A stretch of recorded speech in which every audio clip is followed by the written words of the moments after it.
Bhagavate Vasudevaya. Om Namo Bhagavate Vasudevaya. Om Namo Bhagavate Vasudevaya. Om Namo Bhagavate Vasudevaya. Om Namo Bhagavate Vasudevaya. Om Namo Bhagavate Vasudevaya. Om Namo Bhagavate Vasudevaya.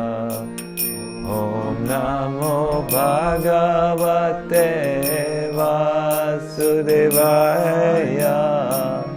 Om Namo Bhagavate Vasudevaya.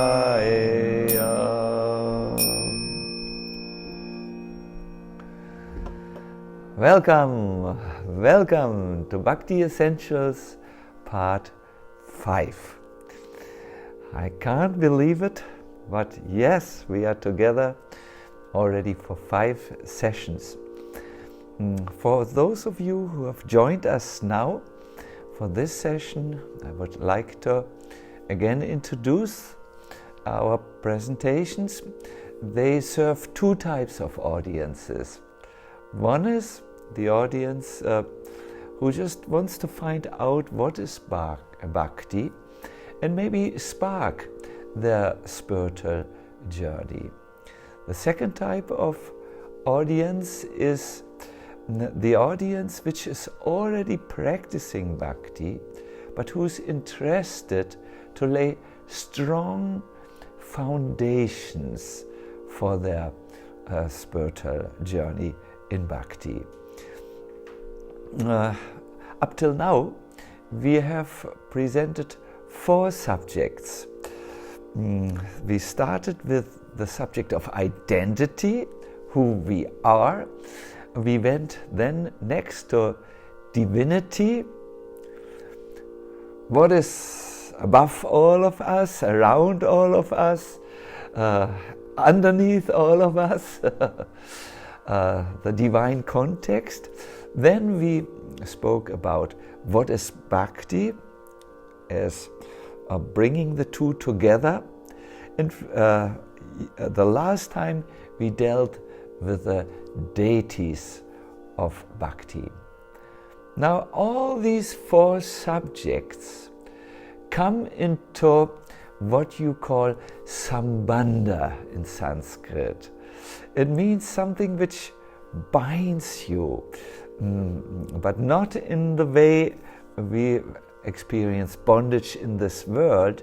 It connects you or holds you into in a spiritual context, and it keeps you there.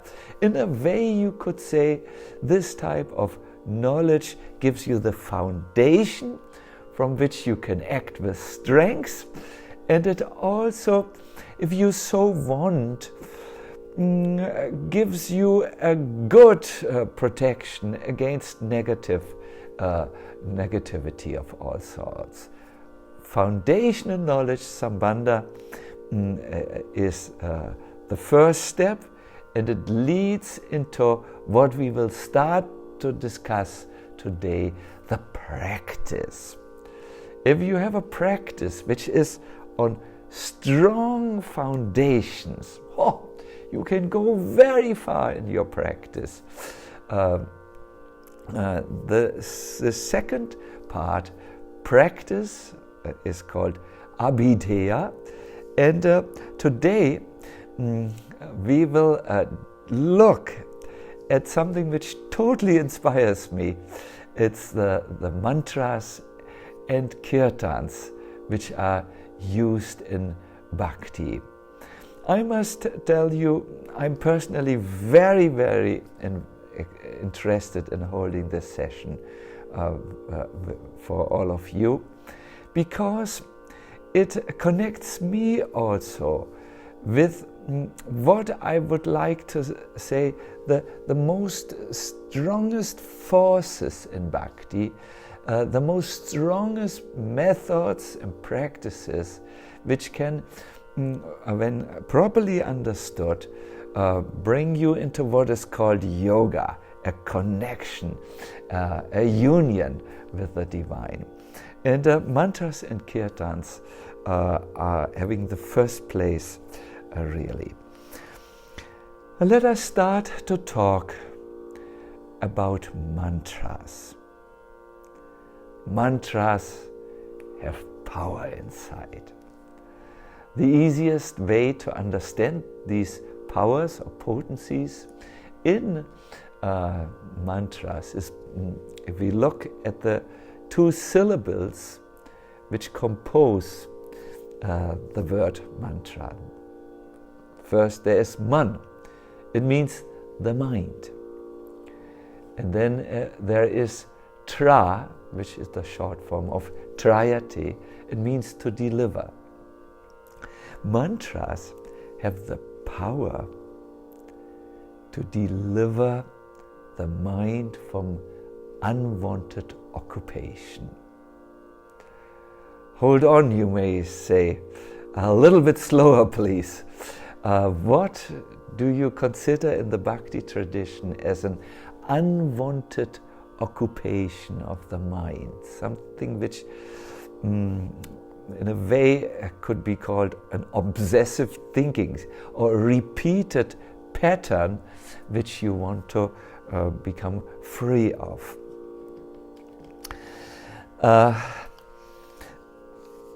Let us approach this question from the neuroscientific point of view.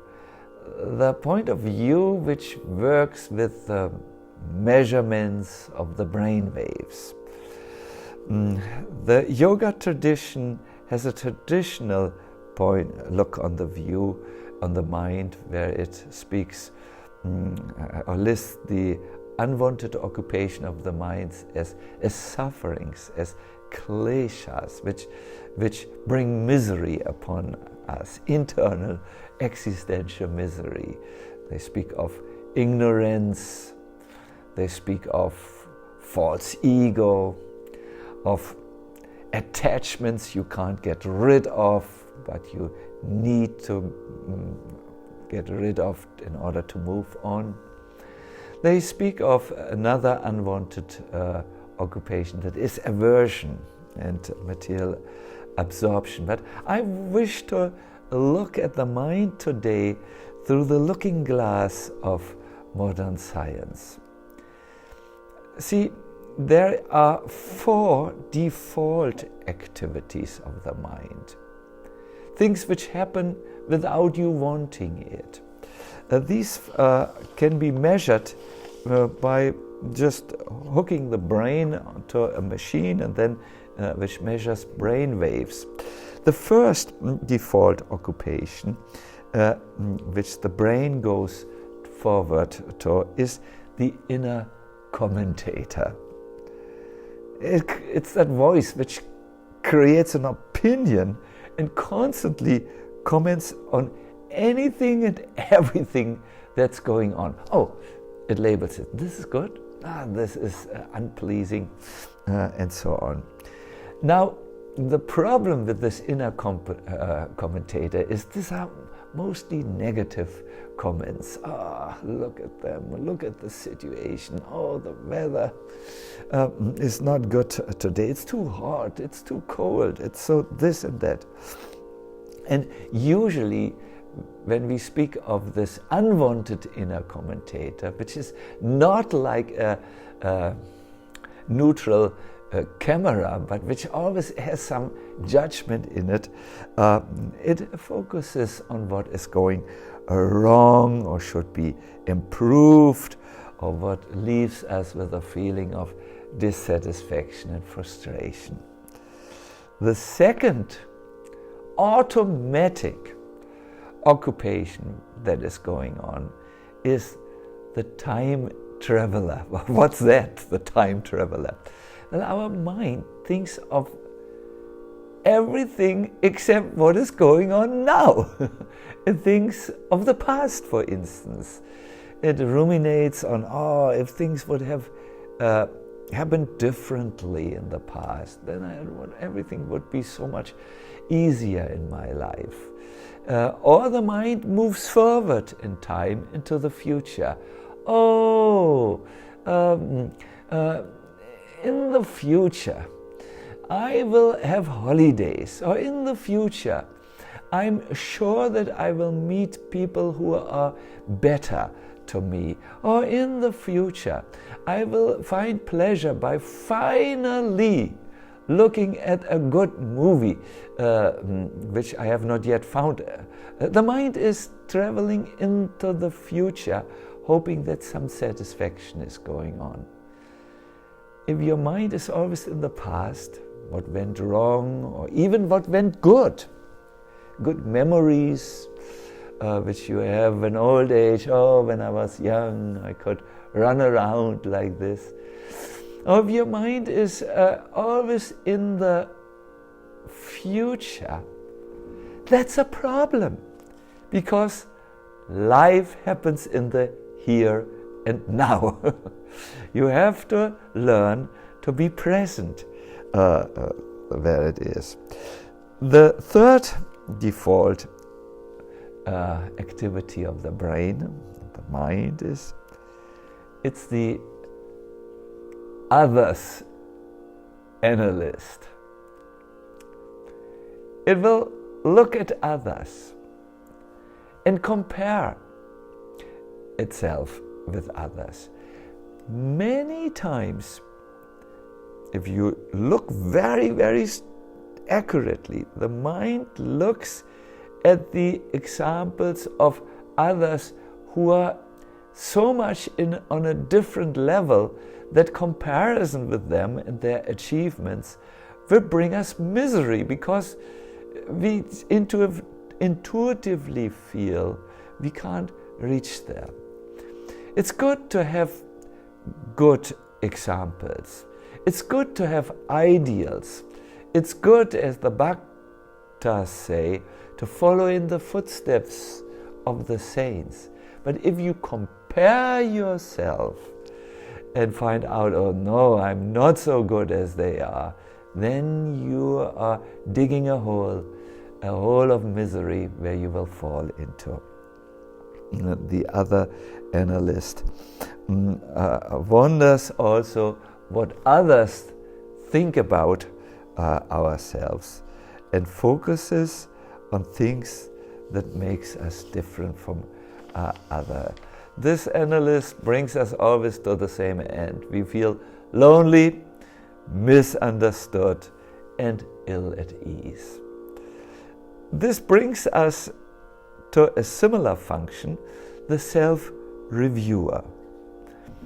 The self-reviewer is different from the previous one, the one who compares itself, by always going into its narrative, its story, the roles which one has established for himself and plays, our name that we have now, our fame, who we would like to be, and holding on to these endless self-narratives, which are only stories. We want the mind to wake up from this, to, so to say, walk out of the story of life that does not serve us any longer. All these four default modes of the mind and the brain, to which it always switches back, have one problem in common. The problem we already looked at. We are not here in the now, in the present, but we are occupied with stories, with narratives, with interpretations, with ultimately illusions. Either it is the inner commentator, the time traveler, the one who analyzes others, or the one who always analyzes oneself by comparing it with others, but mostly by being stuck in a story, are unwanted occupations of the mind. And mantras can, in a short time, as we will hopefully see when we make an exercise in a few minutes, mantras can take us right out of there into what I will deal with in my next book, the inner stillness, where there is a lot of positive things going on in the stillness. Mantras can bring us onto a level where we find relief and where we have a good overview of what is really happening, not the filters which our mind puts before it. And so, on one level, the mantra engages the mind. It calms it, it frees it.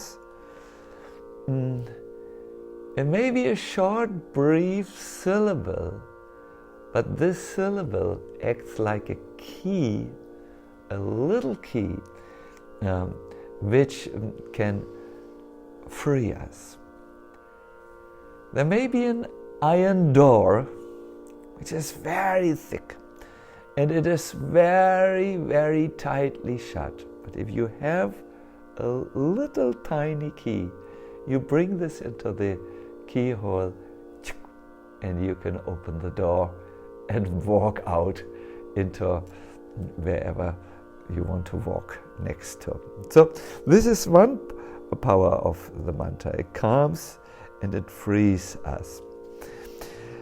What is very important for me to share with all of you is that the mantra doesn't create something.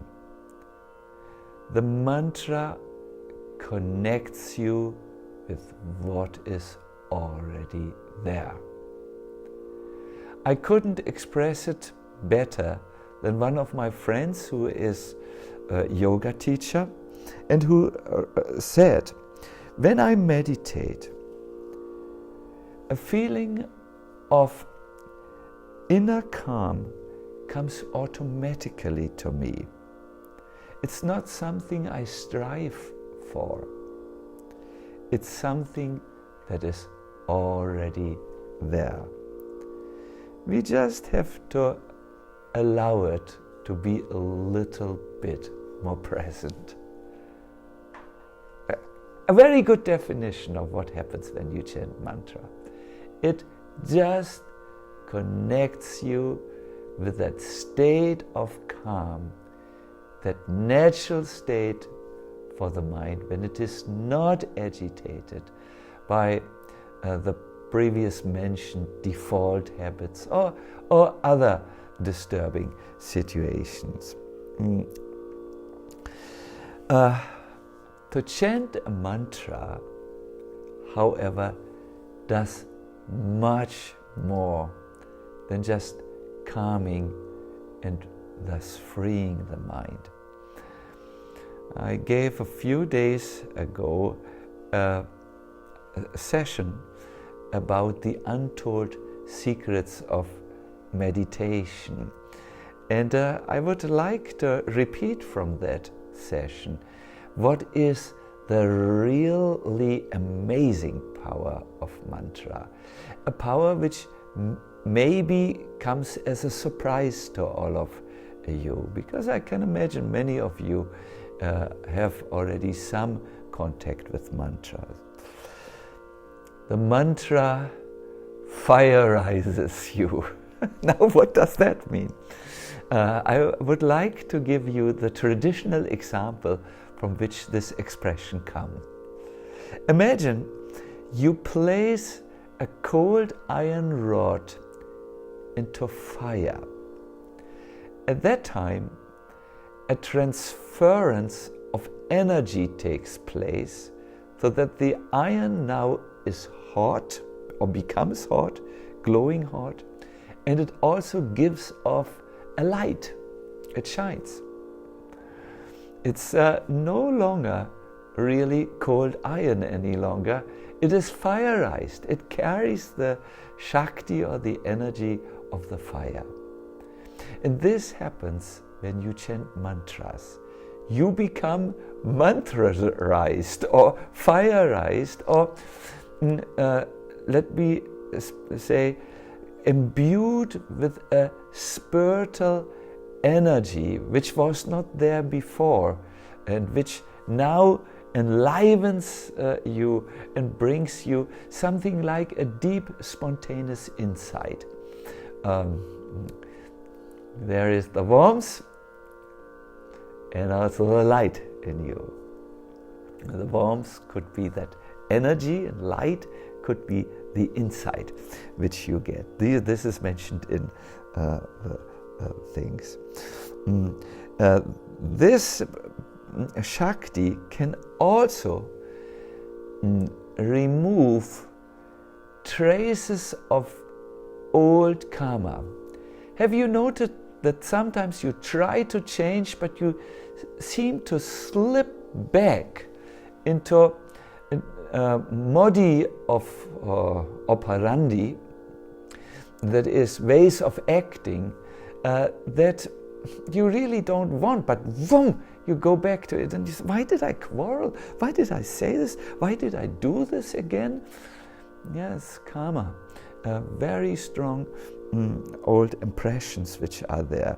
A mantra that has a genuine spiritual essence, a divine potency, can take you out of this. However, only if you know the two cardinal rules of chanting mantra. First, when you chant mantras, you strive for absorption. Second, you strive for the right intention. You need to become absorbed in the sense of really entering the vibration of the mantra. Let it be there in your heart. Let me give you an example. The place where I live is about 60 kilometers away from Berlin, and I can go there very comfortably by entering the local train. So when I stand on the platform and the train comes, I need to now not sleep. I need to get into the train. And those who know how to ride trains know you have to catch the right moment. In the same way, when the mantra comes, filled with divine potency, you need to enter it. You need to become absorbed. Second rule is intention. You can use mantras, or mantras will work its power when you set the intention in a way. We have a little ashram by the lake, and there are sailing boats. Now, those who sail catch the wind in their sails, but then they need to steer the boat. In the same way, when we chant mantras, we come in contact with their divine power, and now we need to see, where do we want to go? What is our intention, or in Sanskrit, sankalpa, that will utilize the tremendous potency to push or to move our life forward in the desired direction. I think I have said enough about mantras, and the two rules in chanting them, so that now we can start to go into actually making an experience.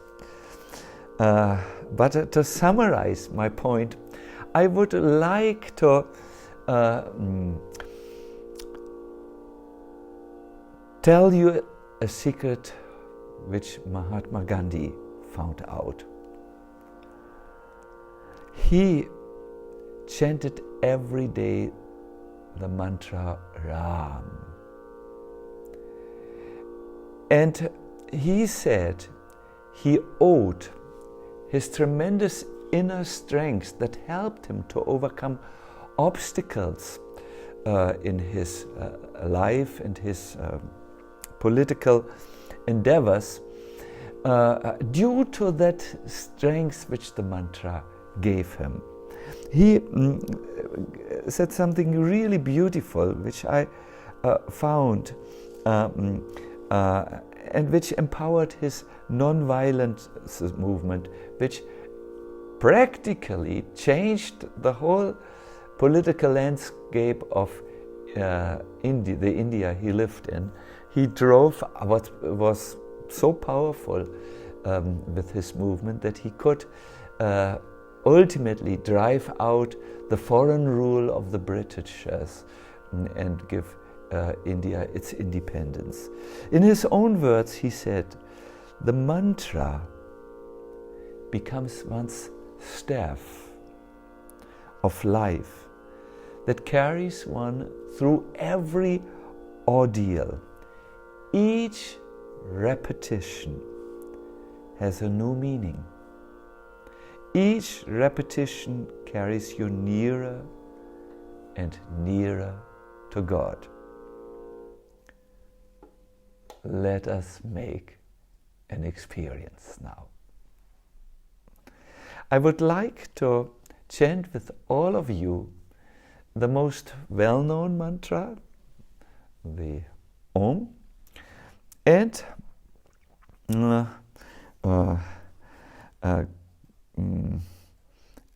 do this with you in this way which we have discussed.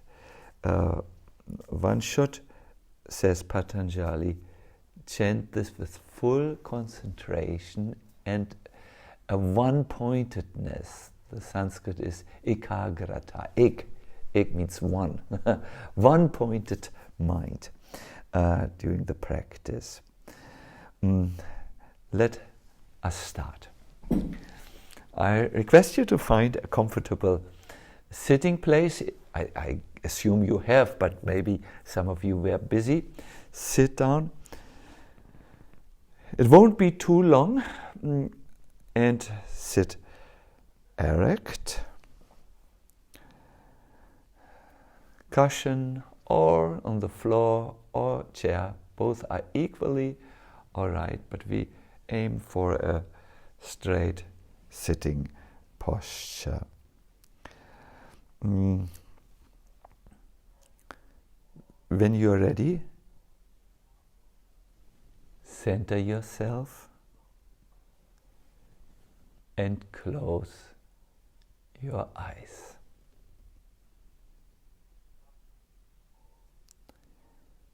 Inhale and exhale deeply.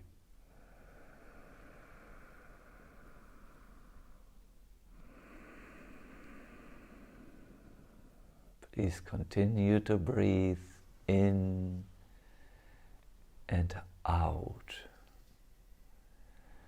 And focus on your breath, trying to lengthen it a little bit. If the mind wanders, as it is apt to do, just bring it back to the breathing. In and out, just breathing. Breathing becomes the anchor of our mind.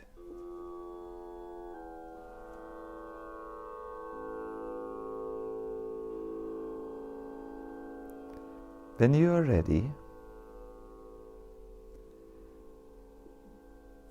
chant Om in a calm and controlled way.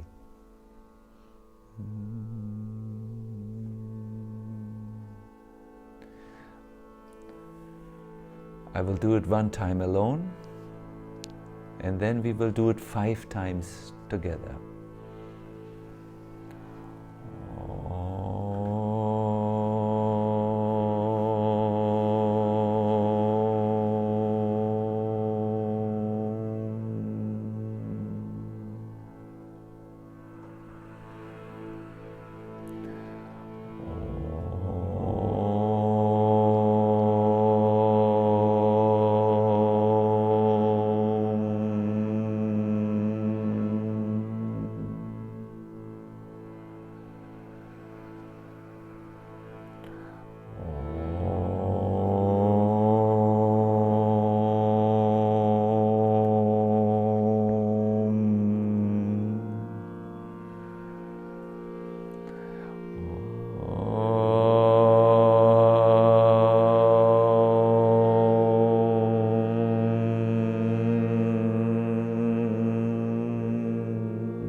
Stay a little bit in the space and just observe what has happened.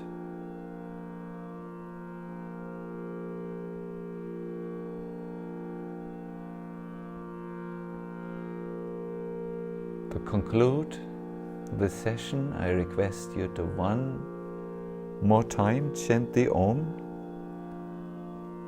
I will give you a signal, and this time try to vibrate a little bit with your closed mouth on the M, a long M where you close the mouth. Deep inhale.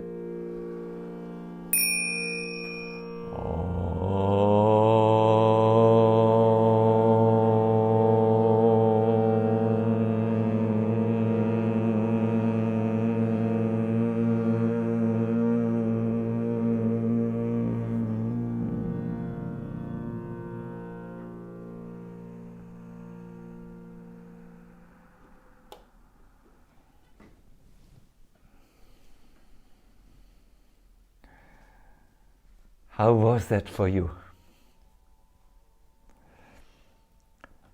From mantras, I would like to take you to the benefit of what we could call a group singing and a group meditation called Kirtan, the second powerful practice for this evening. In Kirtan, one sings mantras to the accompaniment of musical instruments in a call and response fashion. A lead singer sings and we hear and then sing back. By the singing of especially divine names, with many like-minded people, the potency of the mantras only increases. This holds true especially to divine names which are related to a particular deity and in fact become the deity in full. They are non-different from the deity. And when one intonates such mantras or divine names, one really invokes the deity in full. And by singing together, the potency of the mantra, which is reflected, so to say, in the heart of the others, increases. It's just like if I bring a mirror to the lamplight, then the light increases in potency. And especially if you have many mirrors, many hearts, many people who sing there with full attention and absorption, and you will see there's a lot of spiritual light going on. I hope I didn't, how to say, make an unpleasant feeling for your eyes. I still remember when I went in the late 80s after Glasnost and Perestroika to Russia, and we had been invited to give a cultural program with Indian music, meditation music, multi-vision shows of places in India like Kumbh Mela. We had traditional dance, and in the end a big Kirtan concert where many people took part. You should have seen there are videos of that, what went on with the people. They came to an extraordinary state of mind. They sang, being infused by the potency of the divine names. They climbed on each other, but not just one on top of the other. This was sometimes three. I saw there were tsunami waves of people coming towards the stage. It was so high. It was a wave of humanity which was energized by the extraordinary power of the mantra. I remember there was various journalists and who said this Kirtan, singing of the divine names, is the new religion for Russia. It's not a new religion, it's a universal spiritual practice, but it has a lot of power, and the power acts in two ways. It goes inside and it goes also outside. In other words, you might feel inclined to dance. It engages all your senses. That's why it's so powerful. The ear hears, the tongue chants, the eyes see the many, or it doesn't have to be always many people. The Kirtan can be done also with 5 people. And often you focus while you do Kirtan on a picture of a divinity, and it even engages the nose. Often the incense which are offered in puja and in a ceremony, they find their way in Kirtan performances. For the full Kirtan experience to happen, however, I would like to also offer 3 advices. Focus, then don't hold back, and then let go. Just like with mantras, you should focus on the divine sound. Then don't hold back. One shouldn't be shy in eating, the Linga Purana says, and in Kirtan. Full engagement. And then let go. Let the Kirtan do everything. Let it carry you forward. These are 3 advices which I would like to do. I would like to now sing a Kirtan with you. Radha Govinda Radhe. Just brief, try to do what we suggested to you. Focus. Then don't hold back. Sing nicely. And then finally let go.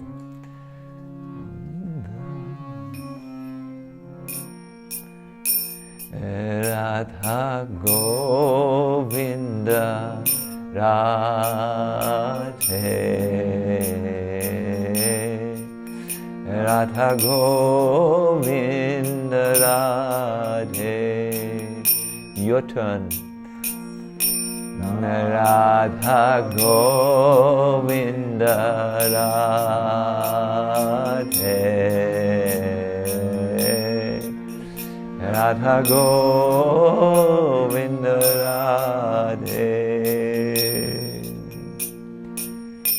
Radha Govinda Radhe,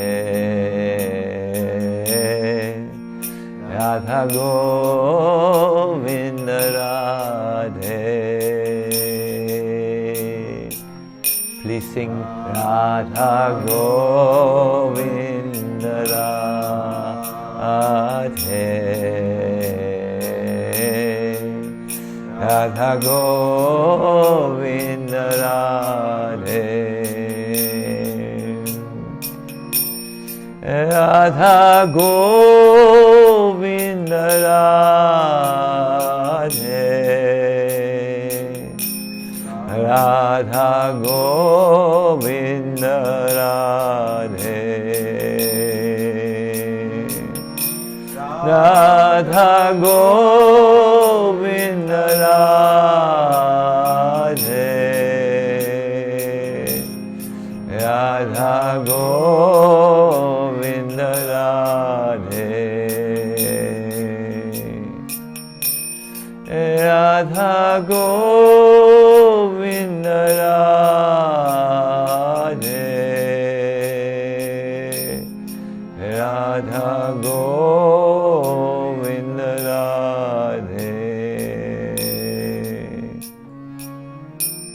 Radha Govinda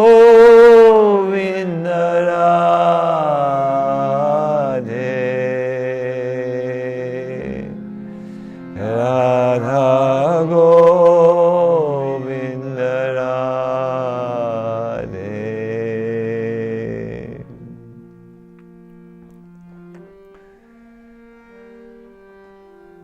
My dear audience,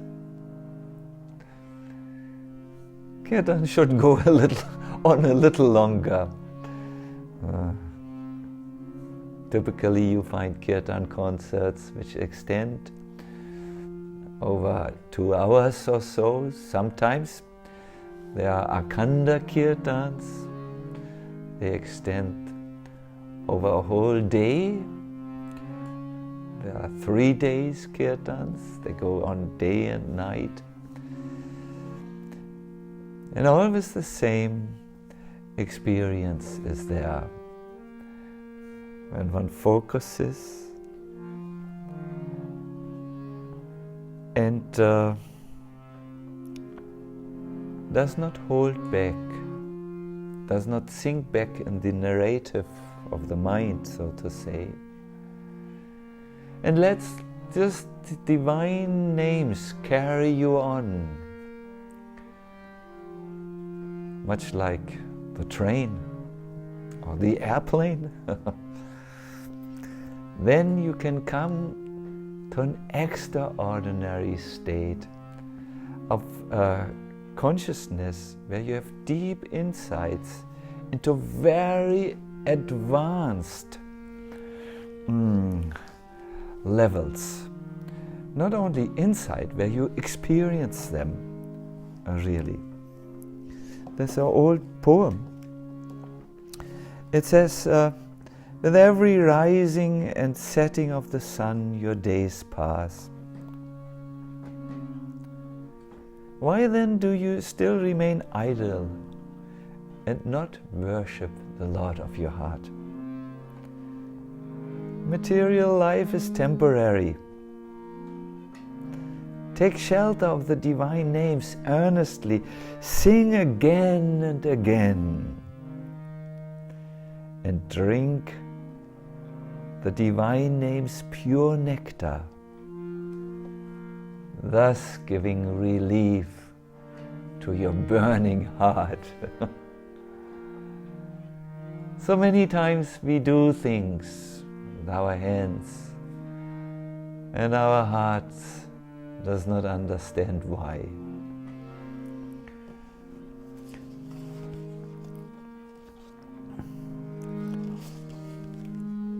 Mantra and Kirtan can only be experienced in full by practice.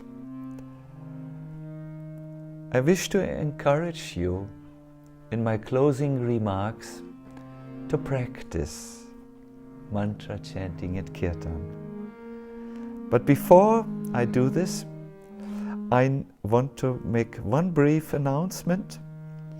We will post the recording of the guided meditation which we did this evening tomorrow morning, Wednesday, on my Facebook page. And I have an extended chanting of Om. What we did today was very good. It was the first level of chanting Om. But what you will see in the mantra session, guided session, is level 2. It will bring you to yet other divine experiences. It's a traditional way of chanting Aum.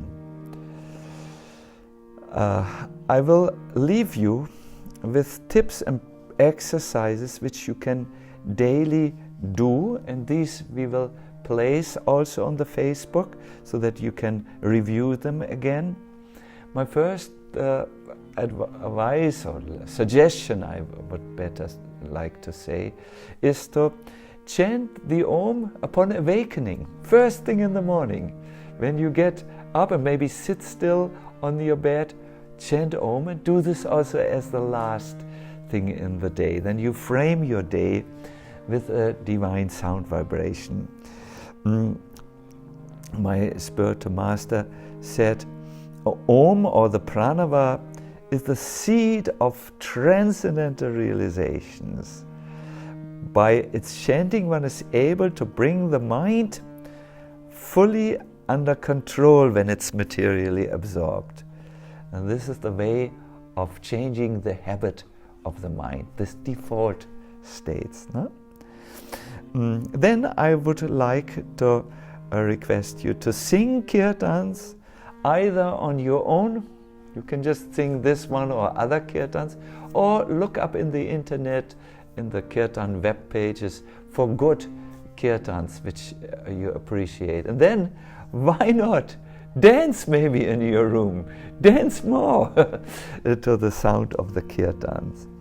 Lastly, if you would like to know how to do a japa meditation on the Maha Mantra, you can go to a link which I will request my technical assistants to put now on this web page or on this whatever it is, Instagram or Facebook or from wherever you look.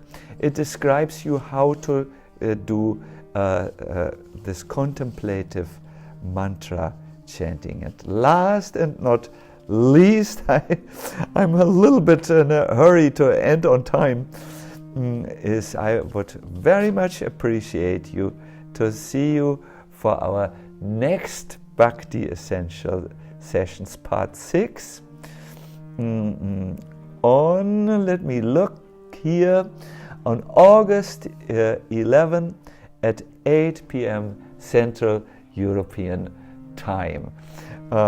We will have altogether 8 sessions, so we are almost through now, and it would be nice if I can, I can't really see you, but I assume that you are there, and good. all what needs to be said is Kalyanho. May only the best things happen to you in this week. And please do look up these tips so that you can practice during the week and in this way ready yourself for the next session. Thank you all very much. All the best for you.